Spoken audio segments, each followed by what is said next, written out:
Oi, sétimo ano, tudo bem? Vamos lá para a nossa correção? Então, hoje nós vamos fazer a correção das atividades das páginas 28, exercícios 1 a 3, 29 a 32, exercícios 1 a 8, páginas 41 a 43, exercícios 1 a 3 e da página 44, exercícios 1 a 4. Façam com bastante capricho, com calma, paciência e muita atenção, tá bom? Um beijo para vocês, tchau! Sétimo ano, nós vamos fazer algumas correções do livro. No slide vocês têm as respostas, mas eu também vou ler as perguntas. Então é importante que vocês estejam com o livro aberto nas páginas em que a gente for fazendo a correção, tá bom? Então nós vamos começar aí na página 28. Número 1. Primeiro vocês fizeram a leitura do texto, não é? Onde tem aí falando sobre o meme, mostra também uma figura de um meme. Aí a número 1 pergunta, você achou a imagem engraçada? Por quê? Eu escrevi que é uma resposta pessoal. Então aí cada um responda de acordo com o que achou. Sim ou não, mas tem que ter um porquê também. Na número 2, quem é o personagem que está retratado no meme? É o Chapolin. Na 3, por que o personagem diz que a comida gordurosa é romântica? Porque a comida gordurosa ela atinge o coração, assim como o amor também atinge o coração. Agora a página 29 a 32. Número 1. Identifique os artigos e classifique os indefinidos ou indefinidos. Então, na letra A, Rodrigo escreveu uma carta para Guilherme. Artigo indefinido. Letra B. Rodrigo escolheu a profissão, professor. Artigo definido.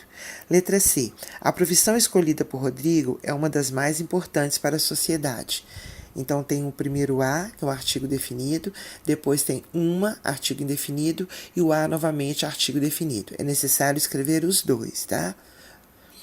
Letra D. Guilherme já escolheu uma profissão há muito tempo. Então, artigo indefinido. Número 2. Leia as frases e preencha os espaços com artigo definido ou artigo indefinido. Então, já vou lendo já com o artigo no lugar. Letra A. Logo percebi que era um truque para eu não ficar na sala. Certamente tinham um assunto importante para conversar e crianças sempre acabam trabalhando. Letra B. Não era um homem desconhecido, era meu pai, ora. Letra C.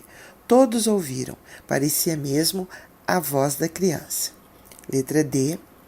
O professor deu a ideia de formarmos um grupo de estudos. Letra E. Mandei uma mensagem para nossos amigos, mas ninguém recebeu a tempo. A partir de hoje, além de texto, vou usar um velho conhecido, o telefone. Número 3. Leia. Foi o suficiente para atiçar a torcida. Considerando o contexto da frase, explique a diferença de sentido que ocorreria caso substituíssemos o artigo A pelo artigo uma. Leia com atenção. Foi o suficiente para atiçar uma torcida. Então, no primeiro caso, quando fala foi o suficiente para atiçar a torcida, nós supomos que a torcida presente fosse a mesma de diversos jogos, que já fosse conhecida pelo jornalista. Com a alteração, colocando supõe-se que se trata de algo suficiente para atiçar qualquer torcida de modo genérico. Número 4. Reescreva as frases a seguir, empregando, se necessário, o artigo definido depois das palavras em destaque. Então, temos na letra A. Ambos meninos têm problemas de saúde. Então, ambos os meninos têm problemas de saúde. Letra B. Todos os 3 partidos negaram-se a apresentar um candidato. Então, fica, todos os 3 partidos negaram-se a apresentar um candidato. Letra C. Todas as pessoas merecem ter uma vida digna. Ficou, todas as pessoas merecem ter uma vida digna. Letra D. Todo o rosto de Jonas se iluminou quando viu a bicicleta nova. Fica, todo o rosto de Jonas se iluminou quando viu a bicicleta nova. Ok?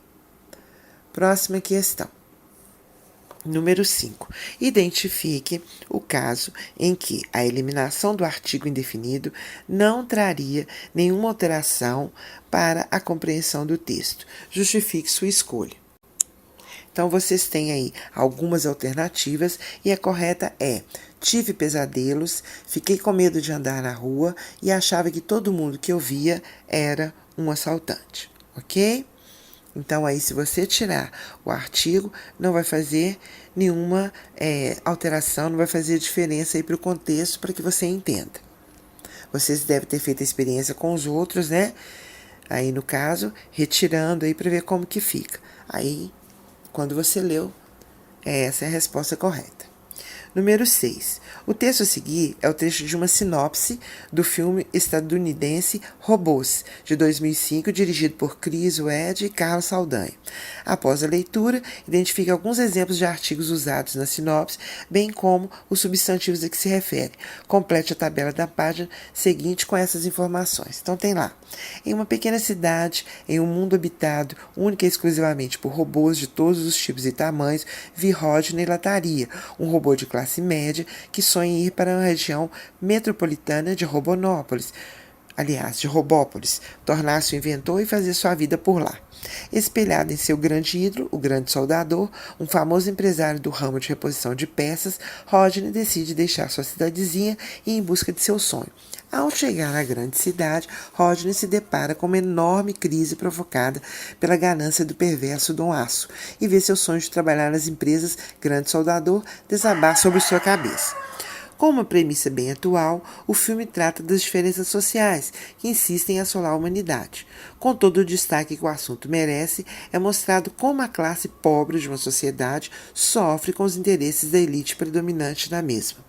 A luta de Rodney contra a supremacia de Dom Aço mostra o quão importante é nos preocuparmos com o descaso sofrido pelas classes menos favorecidas, de forma simples e objetiva. Algo legal deve ser levantado em um filme destinado ao público jovem e infantil, uma iniciativa plausível que já vale uma conferida. Muito bem. Então, vocês vão completar a tabela com alguns exemplos de artigos seguidos de substantivos retirados do texto. Então, na minha tabela tem todos, porque aqui pede que vocês retirem alguns. Então, eu coloquei todos, então, dentre eles, vocês devem ter escolhido alguns para fazer. Então, eu vou ler. Uma é indefinido e cidade. Um indefinido, mundo. Os definido, tipos. Um indefinido, robô. Um indefinido, inventor. O definido, grande soldador. Um indefinido, empresário. Uma indefinido, crise. Uma indefinido, premissa. A definido, humanidade. O definido, destaque. Então, vocês encontraram o artigo, classificaram e escreveram para qual substantivo ele se refere, ok? Número 7. Complete as lacunas do texto a seguir com os artigos adequados. Um dia na praia. Então, já vou ler o texto já preenchido. O menino tinha que descrever um dia na praia. Começou. Era um belo dia de chuva. Não pode, disse o professor. Não pode por quê? Porque ninguém vai à praia num dia de chuva. O menino não se deu por achado. Não teima, professor. Vai sim. A gente, quando saiu de casa, estava um sol bonito para cachorro. Quando a gente pisou na areia, caiu um temporal daqueles. E como você vai conseguir acabar essa descrição? Aí nós voltamos para casa. O professor ficou indignado. Ah, só não é? E o resto da descrição? Não tem. Como não tem? E o menino danado da vida. Ah, o senhor queria que a gente ficasse na chuva para pegar um resfriado? Ok. Então vamos lá para número 8. Observe as frases a seguir e depois escolha a alternativa correta. Então, na número 1, em Romanos, está escrito: com o Rodrigo, ele vai brigar. E na número 2, com o Guilherme, ele não vai discutir. Então, dessas aí, a letra A, B, C e D. Então, a correta é a letra A.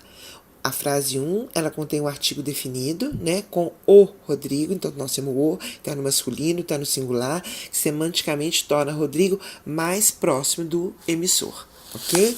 Mais próximo de com quem está falando. Ou seja, uma pessoa mais conhecida. Então, aí a certa é a letra A. Agora, nós vamos lá para a nossa página 41. Número 1. As questões a seguir referem-se ao texto O Poder Ultrajovem. Letra A. Encontre 5 substantivos simples relacionados ao ambiente de um restaurante. Então, nós temos lá como substantivo simples lasanha, menu, mesa, prato, camarão, fritada, garçom, serviço e suco. Letra B. Quais substantivos compostos são empregados no texto? Então, nós temos operação jantar e contra-ataque. Letra C. Em sua opinião, o que pode ser interpretado quando o autor utiliza o substantivo composto operação jantar? Explique. Então, aqui ele usou operação jantar para ironizar a ideia de um jantar entre pai e filho nos tempos atuais. No caso, o jantar é comparado a uma manobra militar que precisa de tática, de estratégia para ser bem sucedida. Número 2. Crie e escreva a seguir um substantivo próprio para cada uma das palavras abaixo.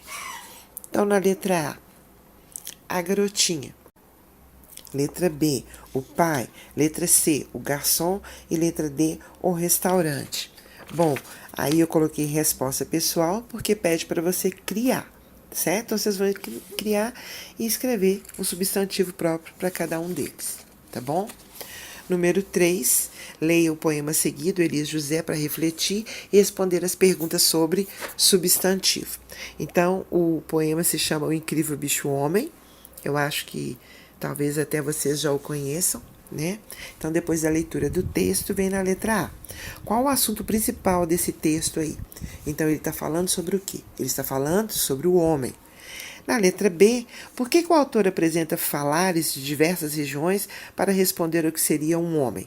Nós podemos supor que ninguém, né, nesse caso aí, de nenhum lugar, saberia responder o que é o homem. Na letra C, a pergunta presente no primeiro verso pode ser substituída por o que é o ser humano e por quê? Sim, pode, porque o homem, nesse caso, é sinônimo de ser humano, ou seja, da espécie humana, tá bom? Letra D. O que é um animal racional? De acordo com o poema, essa definição é encontrada hoje. Então, animal racional, né, aparece de acordo com o poema em um livro, mas o eu lírico não informa que livro que é esse. Pode ser aquele animal que apresenta o maior grau de desenvolvimento, de raciocínio, capacidade de aprendizagem, criação, transformação, ou seja, o ser humano. Na letra E, se pensarmos nos substantivos presentes no poema do Elias José, ele nos apresenta aí o homem com várias classificações. Quais são elas? Então, os sobrenomes, né, que indicam aí o pertencimento de um indivíduo a determinada família. Então, algumas vezes corresponde a nome de animais, mas como cada família é única, os nomes próprios, né, são próprios e eles são escritos com as iniciais maiúsculas. Então, nós temos lá, por exemplo, coelho, leão, pinto.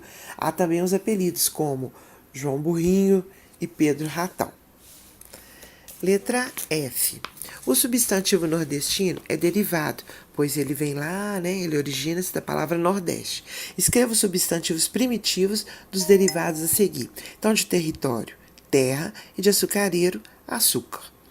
Letra G. Reflita e escreva por que os substantivos a seguir são classificados como lobisomem. Ele é comum e ele é composto. Ele é comum porque ele não se refere a um ser específico, né? E ele é composto porque ele é formado de duas palavras, lobo mais homem, que forma lobo, lobisomem. Número 2. Pedro, substantivo próprio. É próprio porque se refere a um ser em particular. E o 3, bicharada, é um substantivo derivado, porque ele se origina de uma outra palavra. No caso aí, ele vem da palavra bicho. Agora nós vamos para a página 44.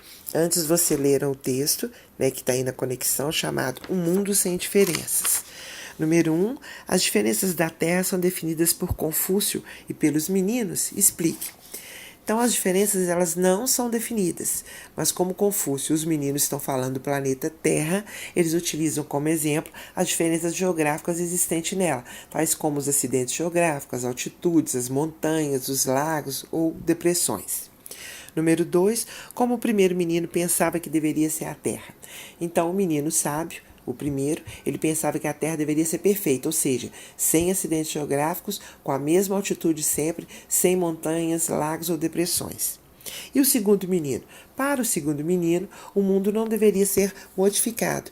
As diferenças deveriam ser mantidas, pois, como ele disse, o mundo era visto rico e cheio de oportunidades. Número 4. Por concluir com a reflexão do segundo menino, o texto parece defender qual das duas visões a respeito das diferenças. Justifique a sua resposta. Então, o texto ele aparenta defender a tese de que não há razão para abolir as diferenças, pois além de concluir o texto com a reflexão e a explicação finais do segundo menino, a argumentação deste veio como um contraponto ao convite de Confúcio para eles, juntos, construir um mundo perfeito, sem diferenças, o que é contestado. Ok? Então, terminamos por aqui. É só, gente. Um abraço.